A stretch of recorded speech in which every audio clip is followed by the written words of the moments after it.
Hello everyone, we're at Beeston today at the Neighbourhood for the Q4 update, end of year wrap up. So I'll just walk you through exactly where we are on site. Stood outside the houses now, so we're watertight minus the front doors, so roof down, watertight. The windows are in. Next steps leading up to Christmas will be first fix electric and first fix plumbing, and then going into the new year we'll be looking at decoration and then internal fit out, leading then to completion late August. I'll take you over now to the apartments so we can have a look what's going on there. So I'm at the apartments now, so this block's coming on well. I think last time we were on site we were on the first story, now we're on the third, so the building envelope's coming together now, with the target being watertight by the end of the year. So then we'll be moving into first fix electrics, first fix plumbing, and then we'll be then looking into the decoration, internal fit out as the year goes on. Short update just to wrap up the year. I hope you have a great Christmas and a happy new year to you. We look forward to seeing you in 2024. Last quarter was all about mortgages. This quarter I thought we'd cover lettings and management, the final piece of the jigsaw for the buy-to-let owner. So we're going to sit down with Claire, who heads up our Lamont & Co business. Hi Claire. Hello Joe. How are you? Very well, thank you. Are you? Good, good. Yes, good, thank you. Excellent. So tell us a bit about your role in Lamont and a bit more about what Lamont does as a business. Yeah, absolutely. So I run and manage the Lamont team. We're a team of now 6, 70 years experience between us. So we come well equipped to deal with all manner of property management needs and requirements. So our main role is to transition landlords from prosperity upon completion of their purchase into our bespoke lettings and management service. Okay. We're quite fortunate really working so closely with Prosperity because the transition is very, very smooth, and we build long and lasting relationships with our clients from a very early stage. Right. Having the team here, we've got from junior property managers all the way up to senior property management staff. Right. So whatever the requirement, there's someone there equipped to deal with all manner of needs. So one of the key elements with Lamont that's I think different to like the classic high street model is the fact that we have a single property manager per development. That property manager obviously sees the client all the way through the process. Yeah. So can you just elaborate on that a bit? Yes, absolutely. So very early on, a property manager is assigned to a specific site or development. Sure. And that individual will stay side by side with that client from pre-completion almost all the way through to let and management and inevitably ongoing management. And we find that that really is quite unique and different to what the high streets offer. And we all know, having worked with large banks and corporate corporations in the past, when you call and want to speak to somebody, often you patch through to different people, and sure, it can cause a lot of unease with the clients not having that specific point of contact. So for us, we cash in on that really, because our clients know they've got one point of contact all the way through, and they're never having to re-explain things. Yeah. and go over past. Sure. and previous experiences. And obviously the manager ultimately understands that development a lot better. Absolutely. They know every single client, so it's very much bespoke relationship. Absolutely. Individual client. They know the development inside out, so they're always aware of obviously what's happening on site and being able to communicate that back. And they have a lot of a pull as well, because they know the site so intimately and the client's needs. We're able to ensure that the management is at the highest level. Now moving on to the market in general. Okay. So what have you seen this year? I mean, there's a lot of publicity about rents obviously increasing. So generally, how's the market at the moment, activity, rent levels, and where do you see it going next year? Well, it's growing. It's always growing at the moment. I mean, we've just had the rental price index release for October, and the statistics are just astounding at the moment. So this year we've seen an annual increase of 9.6%. Okay. Nationally. That's excluding London. Yeah. In terms of rental demand. So talk to me about demand in the market currently, nationally, and then also let's look at Birmingham particularly. Obviously, the government overtaxed buy-to-let. We lost a lot of buy-to-let property from the market. Construction has, over many, many years, has never fulfilled supply. Obviously, it's been a very buoyant owner-occupier market. So overall, properties that have gone into the market to rent has got lower and lower over many years. Yes. I think that there's a slight uptick this year, but you can tell us more about that.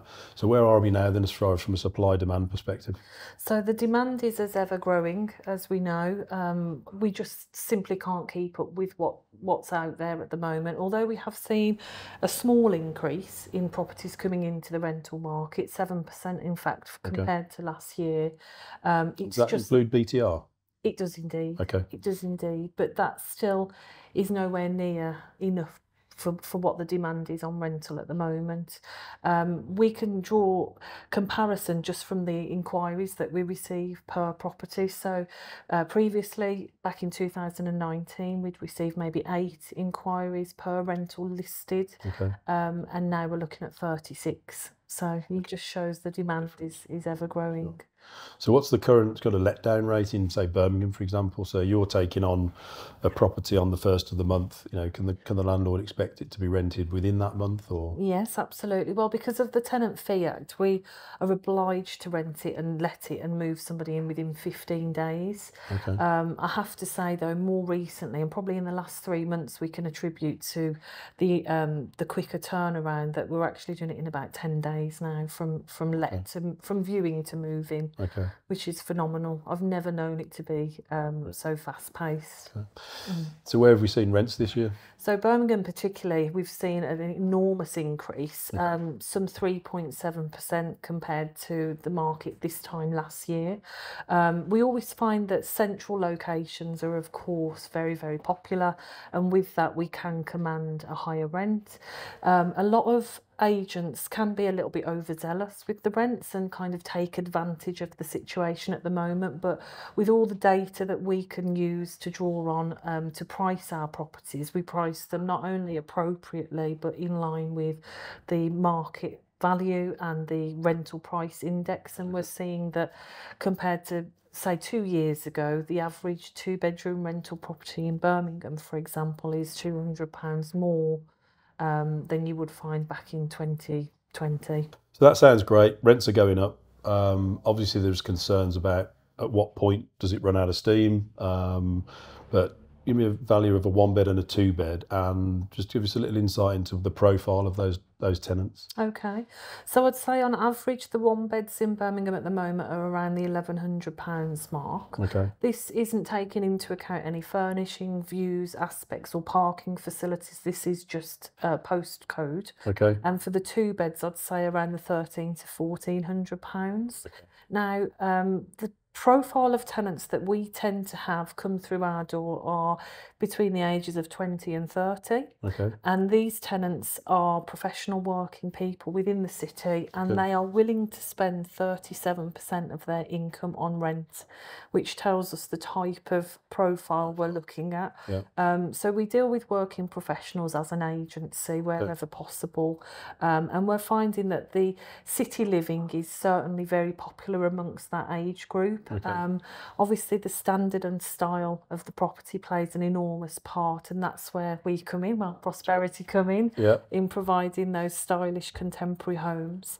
But I'd say the rental market on a whole has seen a big shift in the trends with the types of tenants, where 10 years ago, you know, you'd probably get a couple that maybe couldn't purchase a property due to mortgage restrictions or credit restrictions. Yeah.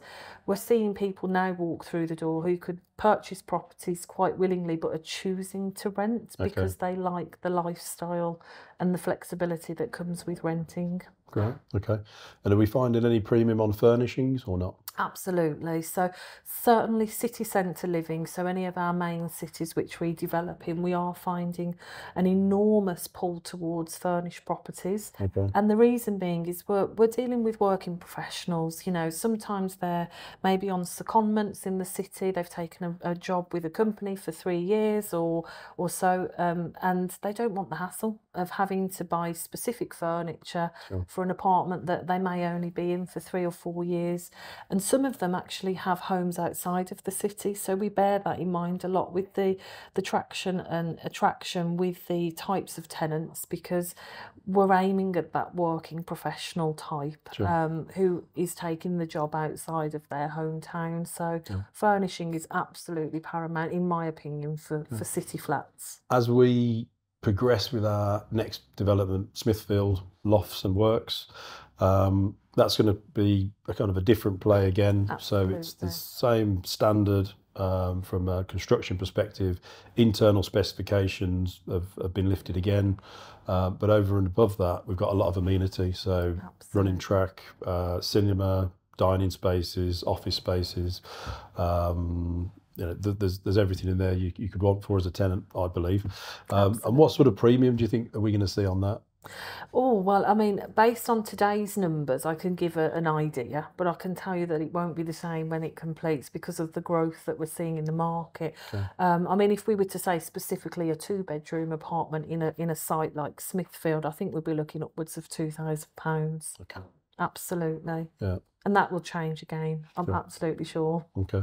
And again, that's a sort of professional mix, and we're also seeing sort of Chinese students, which again, want to rent premium property. Absolutely. Well, just on our Seven House and Moseley Garden sites, which are perfectly located in Birmingham city centre, we do attract a lot of overseas students there already. Okay. So something like Smithfield, it's just going to go through the roof, I'm absolutely sure. I think there's a balance there, isn't there? Because it's about letting down the units to the right profile at the right price, but also getting a good balance between the profile, not only from a kind of income perspective, but you want working professionals, you want a mix of students. Is that something you control as well? Absolutely, but internally for Lamont, we have a profile of tenant that we are looking for specifically. So that often comes down to affordability criteria. Obviously, we do the once over and make sure they suit the requirements for the property as well. Sure. So we will always aim and endeavour to have a mixture of people, providing they do meet our stringent referencing criteria. Well, thanks for that, Claire. Very informative. Thank you. Hope you found that interesting, and if you have any questions or queries about your property, either current property or property that's due to complete, feel free to contact Claire or her team at Lamont. Thank you.